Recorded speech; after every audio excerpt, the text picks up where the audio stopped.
Welcome to my YouTube channel. Magandang buhay!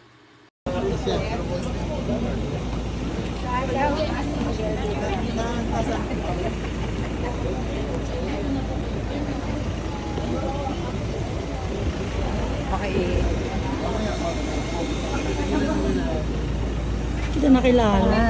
Oh, grabe kumikinang, oh. Parang... Pagbablog na yan sila. Parang... Hi guys, mga nina. Best man! Sana po yung best man nawawala?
Magandang mga kapatid, tayo narito upang saksihan ang isa sa pinakamahalaga at pinakamasaysayang araw sa buhay ni Daniel at Sheila, kanilang mag-iisang puti, kung saan sila ay manindigan sa kanilang pamamahalan sa isa't isa at upang magtatag ng bagong tahanan batay sa langkas at binahaya.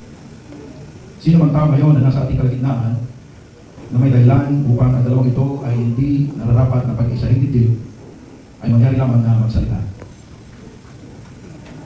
Wala akong kumontra.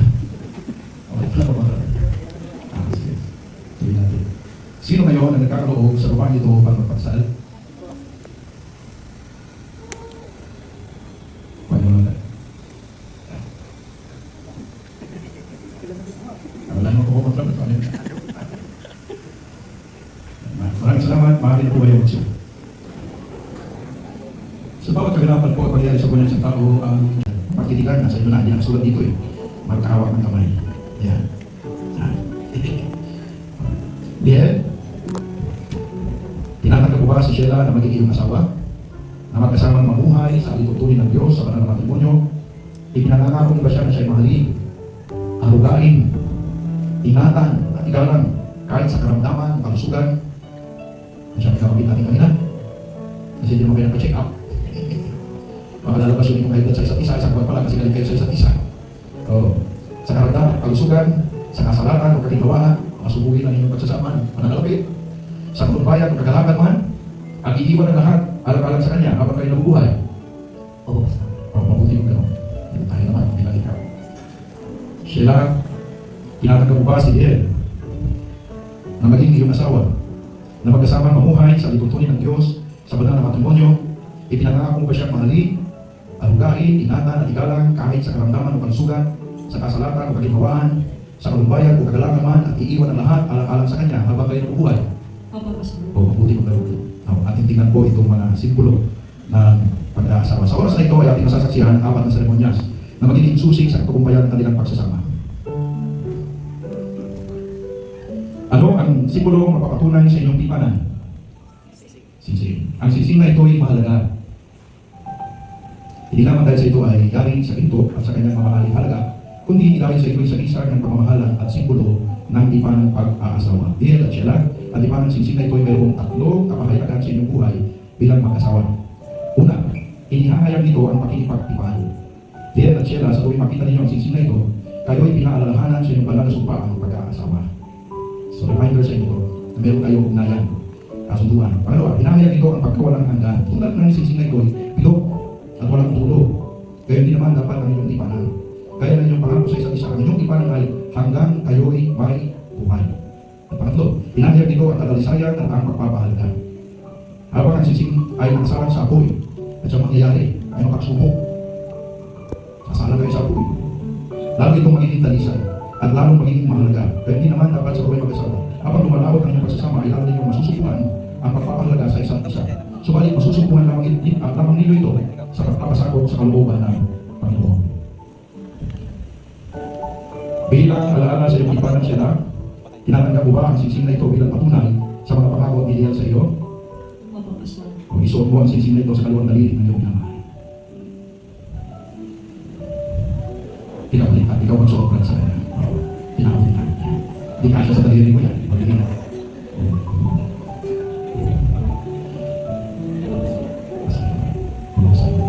Ang singsing na ito ay libayan at palatandaan ng aking mga pangako at ng aking tapat na pag-ibig sa iyo.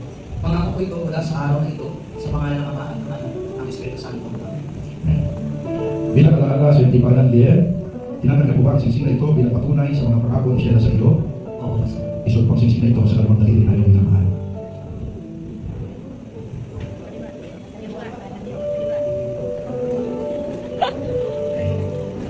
Nakakanyapos ano?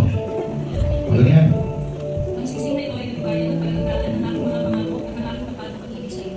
Pangako ko ito mula sa araw na ito sa pangalan ng Ama at ng Anak at ng Espiritu Santo. Amen. Kung gayon, lagi ninyong suot ang singsing na ito bilang paalaala sa inyong banal na tipanan. Ano ang magiging pundasyon ng inyong pagsasama? Ang Biblia, tama. Ayon sa banal na kasulatan, ang babae ay nararapat magpasakop sa asawang lalaki, gaya naman ang iglesia na nasasakop ni Kristo. Ang lalaki naman ay dapat ibigin ang kanyang asawang babae, gaya naman ni Kristo na umibig sa iglesia at ibinigay ang kanyang sarili para sa kanya.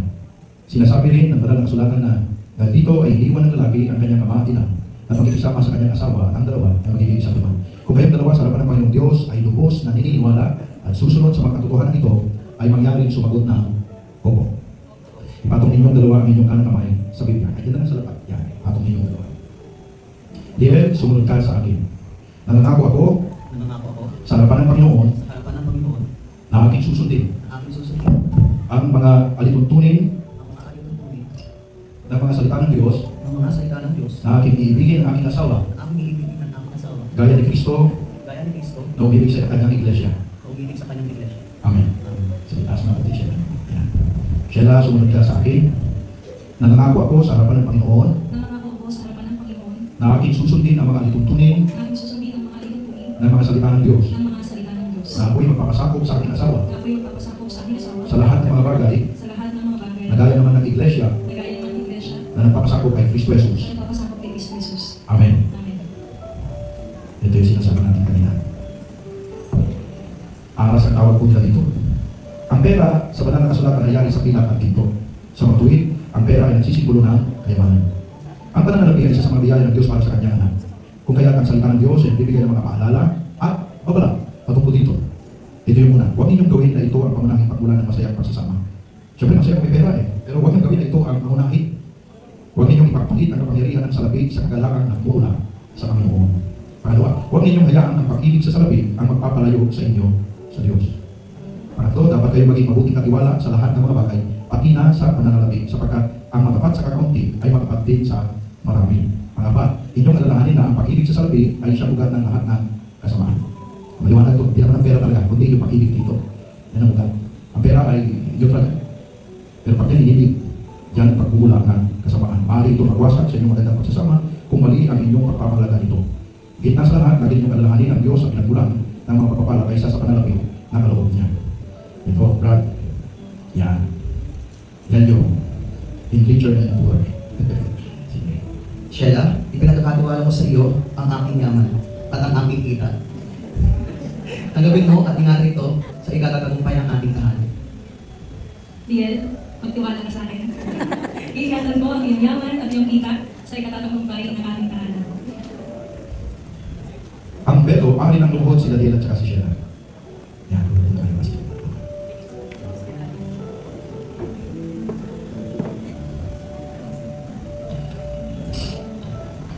Ang beto na ito ay sumisipulo sa tungkulin ng asawang lalaki at asawang babae sa kanilang pagsasama.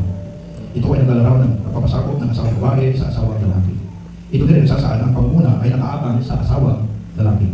Ang susi ng masaya at matagumpay ng pagsasama ay alamin ang iyong tungkulin at gawin ito ng may pagmamahal.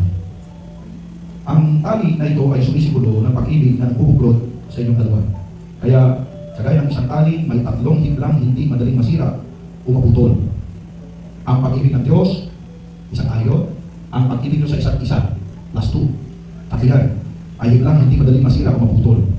Yung pag-ibig ng Diyos at yung pag-ibig nyo sa isa't isa ang magpapatibay ng inyong pagsasama. Manalangin tayo, O Diyos, mga saksi po kami ng inyong pag-iisang dibdib, kina Diel at Sheila, sa pamagitan ng dasal. Sumasaksi po kami ngayon ng pag-ibig at pag-asa, habang ang dalawa ay magsisimula ng kanilang buhay bilang isa. Kayo nawa po ang pagmumula ng kanilang kagalakan at kaaliwan sa lahat ng panahon ng kanilang buhay. Amen. Sino yung mga kong sabi.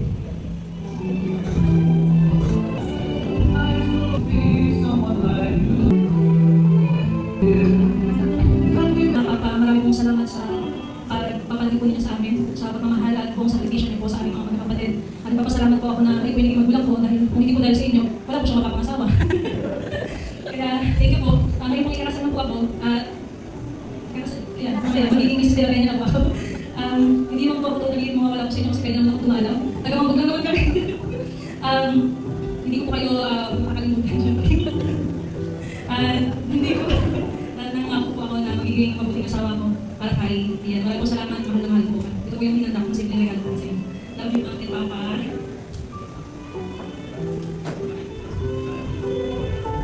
And so, Maka, ingat ako kanina makakita naman ulit ako. Mag-aawala na sila ako. And so, ako ay nagpapasalamat sa Panginoon dahil kayo ang aking mga magulang. At totoo po yun. At bagamat maraming tayo na hirap na pagsubok sa buhay, pero hindi nyo kami dalis sa paglilingkod sa Panginoon. Papatuloy pa din tayo kasama ng mga kapatid ko. Isa sa pinapasalamat ko sa Panginoon dahil talagang yung pananampalataya nyo sa Panginoon ay talagang naipasa sa amin. Hanggang ngayon, at dala-dala namin ito. At papasalamat din ako na ako ay yung anak dahil hindi rin ako anak, wala rin siya magpapakasawa. Ayan, so sana magustuhan niyo po yung simple regalo namin para sa inyo. Maraming salamat Mama at mahal na mahal ko po kayo.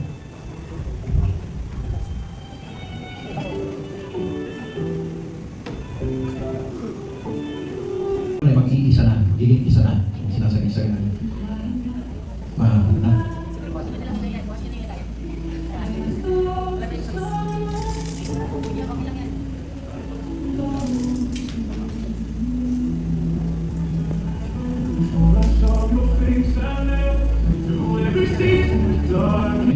Nakasulat? Pwede. Hindi nakasulat sa sakit. Kaya sa sila. Yan. Oo naman. Ayan, to my soon-to-be wife, Sheila May C. Dueñas, and soon-to-be Sheila May T. De La Peña.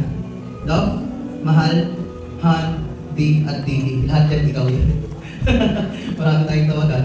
So ito na, yung pinakahihintay nating araw. Salamat sa Panginoon sa kanyang biyaya at grasya sa atin. Siya ang nagpatibay at nagbuklod sa pagmamahalan natin. Salamat, love, kung hindi ka nag-reply sa devotion ko. Hindi mabubuo itong love story natin. Naalala ko pa nung unang pagkita natin doon sa purong pa na dati kong pastor. Kaya sa love story natin, napatunayan ko na God really moves in mysterious way. Unang kita ko pa lang sa isang ko, Lord, ito na talaga ang babae gusto kong makasama habang buhay. Ito ang babaeng magiging ina ng mga anak ko at makakasama ko sa paglilingkod sa inyo hanggang sa kunin ako ng Panginoon. That is why I prayed and I prayed hanggang umamin ako sa iyo. Pero hindi mo pa ako pinayagan. Sabi mo, another long prayer pa. But I still took the challenge because I love you. And I was very serious about you. So I prayed and prayed until I got your approval to manligaw sa iyo. I also sought the approval of your parents, your pastor, together with the church. After almost a year, I received the sweetest yes I have ever heard. Moving forward, after we celebrate our anniversary, akala ko yun na yung sweetest yes na maririnig ko. But the day I proposed to you was even sweeter than I ever imagined. And now, here we are, tulad ng lagi kong biro sa'yo, mas mahal ako ng Panginoon. Because He answers my prayers. Not only did you come into my life, but He also gave me to you to be part of your life and your love. As I got to know you, I admire and cherish you more and more. Dati pag may mga wedding events at napili ako ng mga ka-churchmate, kamag-anak, kaibigan at ka-workmate na kumanta sa kasal, I never say no. And now I'm singing while the love of my life walking down the aisle towards me. I was truly amazed how God works in our life. Mahal, tulad ng mga sinabi ko sa iyo noong panahon na lagi tayong nag-long message, my heart is filled with an overwhelming sense of gratitude and love for you. I cherish you deeply in my life. You are the very essence of my happiness. Not just from the day we met, but for eternity. Your smile is like the sun that radiates joy in my life, especially kapag lumalabas yung mga dimples mo. Every time you talk and spend time with me, you make my day complete. I love the way you take care of me and how gentle you are. Your laughter is music to my ears and your happiness is also my happiness. For me, walang perfectong tao sa mundo ito, but you are the perfect gift that the Lord has given me. You are not just my partner in life, but also my resting place for the rest of my life. Noon, okay lang kumain mag-isa, but now, hindi ko na kaya kumain sa labas kapag wala ka. I even feel like I'm cheating when kapag nagsasolo ko. Because I'm no longer used to being without you. Alam mo, love, I really admire how you play the piano, how you conduct, and how you teach your students. You make me so proud and I love telling others how amazing you are. Babe, I promise that I will love you for eternity even until Jesus comes. Even if death separates us, my love for you will never be torn apart. Like it says in 1 Corinthians 13, I vow to love you with patience, kindness, and a heart that never gives up. I promise to make you happy even during the times when you feel sad, disappointed, uneasy, or hurt. I promise to be loyal and to always make you the apple of my eye. I vow to be better, to understand you and your feelings, and to make our home a happy one. I vow to work hard for our family and to keep growing for the betterment of our relationship. I promise to listen to you and never leave your side. I vow to take you on dates even we are already have children. I vow that we will show our children how deeply their father loves their mother. I promise to be a good husband and a good father to our future children. I will love you and our children as Christ loved the church, willingly sacrificing my life for you. I promise to lead our family closer to God and to serve you together with our future children. I promise to surrender everything I have and to put my trust in you, even my baby. Because I know you're the one who knows better when it comes to budgeting. Baby, I can't wait to be with you for the rest of my life. Tagal, ilang oras na lang ba? I want to grow old with you to play with our kids, watch them grow, and take care of our grandchildren. Masakit isipin na kapag tumanda tayo, what if I die first? It breaks my heart thinking about who will take care of you the way I do. And if you go first, I honestly don't know how I would handle it. But I know that God, by His grace, will comfort us because He is the center of our love. With God as my witness, I will stand beside you all the days of my life. You are the person I will choose every day under God's grace. I love you so much, Mahal.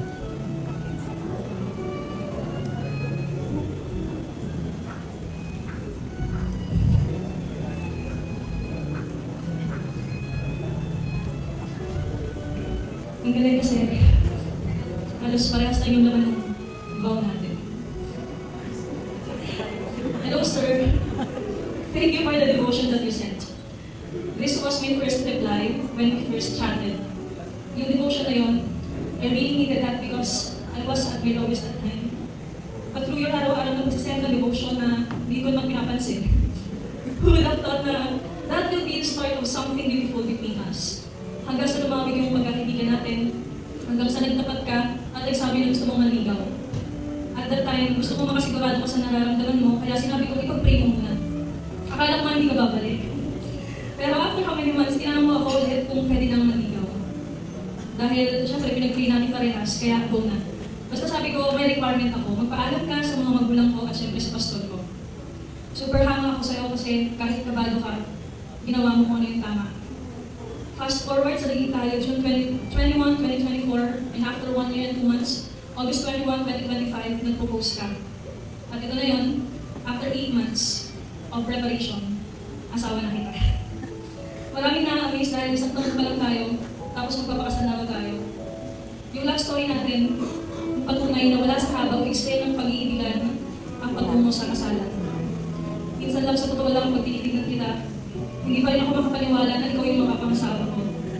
Para kasing imposible, pero hindi siya naging imposible dahil sabi mo nga, hindi din natin ito sa Panginoon.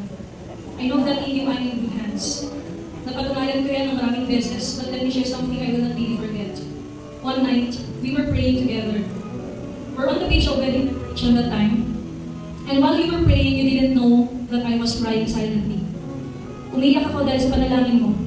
Then later on, habang nag-pray ka, tumigil ka.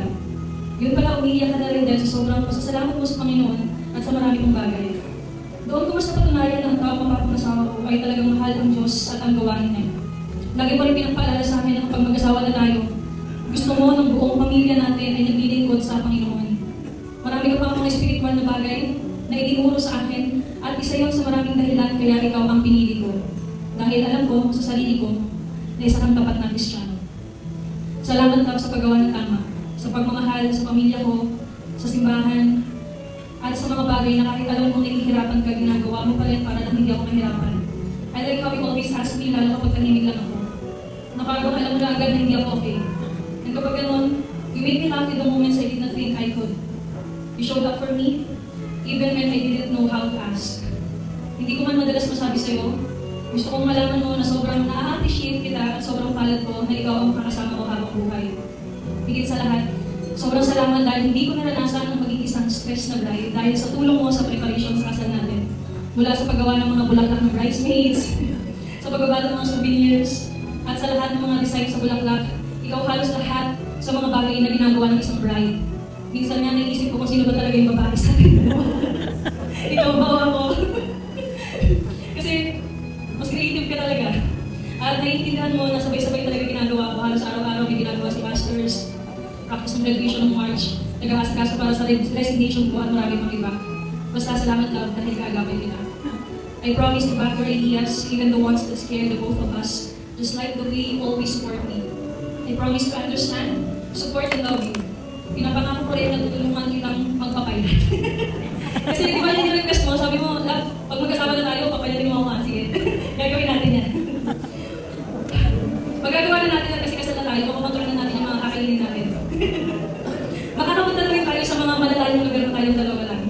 Hindi na rin tayo magpapaalam sa isa't isa tuwing gabi dahil wala ng goodbye, kundi good morning na lang. At higit sa lahat, magkasama na tayo buo ng pamilya na tulad ng pinapangarap natin ay sentro ng Diyos. Ang sentro ay ang Diyos. I will always love you. I will cherish you in sickness and in health, for richer or for poorer. till death do us part. I love you so much, Mr. Marquiel de la Peña.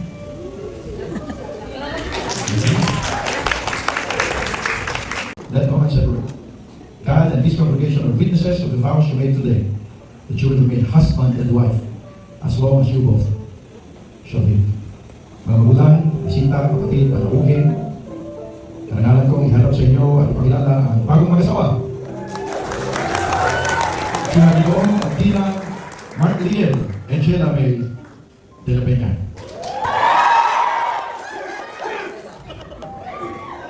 Okay.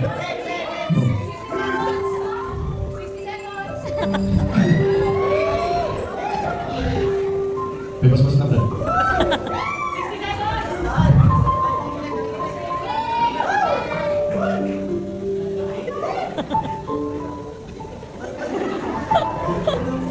Kaya pa kayo. Yan na ba? Hindi naman tapos dito, kasama sa photo. Kakain tayo. Naya na kami. Ipikit mo na kami. Kaya kayo, ipikit mo na kami. Hindi pa natapos ito, Brad. Ikaw ka lang eh. They started as friends, fell in love as sweethearts, and today they begin forever as one. Ladies and gentlemen, let's rise to our feet, raise our table napkins and glasses. Let's give them the loudest, the happiest, and the most heartfelt applause of the night. Let's welcome the very first time as husband and wife, the newlyweds, Mr. and Mrs. Markel and Shanae de la Peña.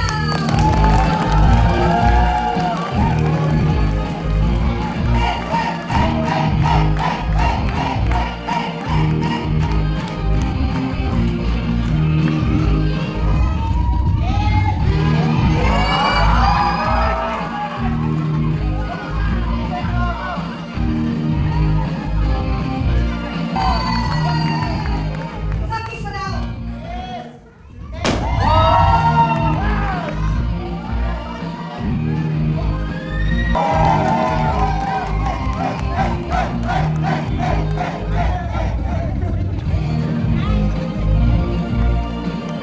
Once again, ladies and gentlemen, Mr. and Mrs. Marga and Shanae de la Peña.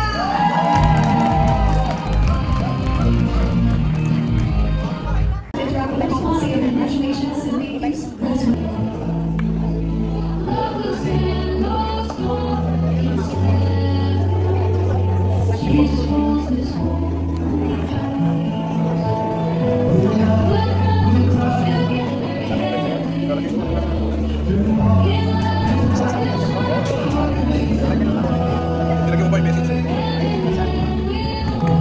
Don't forget to show your congratulations and say, looking for some quality to knock it down. That's what we prefer.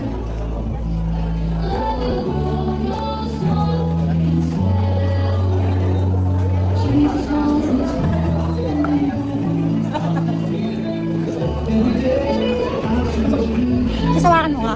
Bigyan ako ng biyawa para lang. Mamaya ako ikaw naman.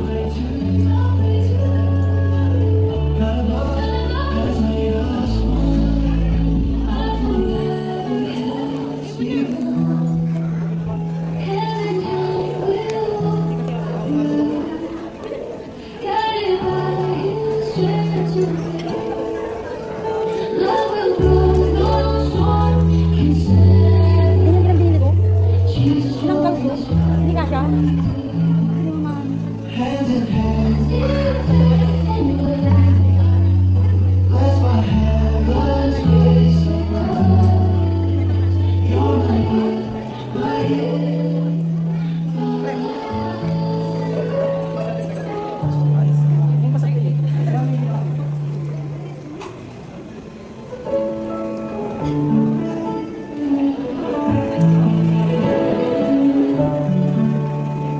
I prayed for so much, and the Lord has given you. Your smile became my light, my blessing through the night. I pray for something, and the Lord has brought you here. Your heart's the dream I know, my gift from heaven's glow. Hand in hand we'll walk forever.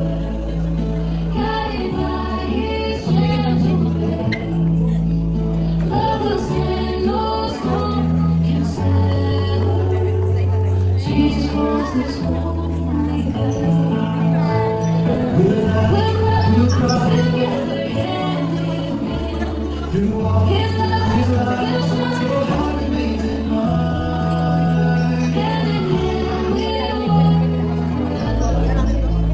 guided by His hand. Love will grow, no storm can stand.